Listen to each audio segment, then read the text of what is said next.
النجم الشاب المتألق دائما أحمد حاتم، بقول لك مليون مبروك على الغسالة. الله يخليك، الله يبارك فيك.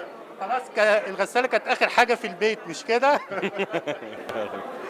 ألف مليون مبروك، وواضح إنه الموضوع مختلف وجديد وكوكتيل كده جميل. تقول إيه عن الفيلم وفكرته؟ فيلم مختلف زي ما انت قلت، فيلم من نوع الفانتازيا شويه، بس احنا الجديد هنا مش النوع يعني، الجديد التناول، انك بتناول شيء فانتازيا مش منطقي بنسبه كبيره يعني، بس انت بتتناوله كانه شيء منطقي، كانه شيء بجد. وده ده نوع الفيلم يعني، ده كل الشخصيات بتتعامل بالطريقه دي. فيا رب يعني الجمهور يتقبل إن النوع. شاء الله. فكرة آلة الزمن اللي بترجع للماضي يعني تم تناولها في أكتر من عمل. دكتور عمر بقى، إيه الاختلاف اللي بتقدمه من خلال الشخصية دي؟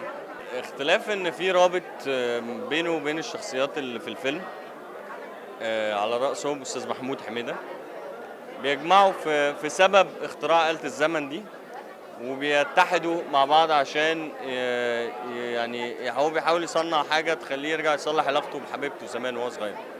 فبس هو ده الموضوع.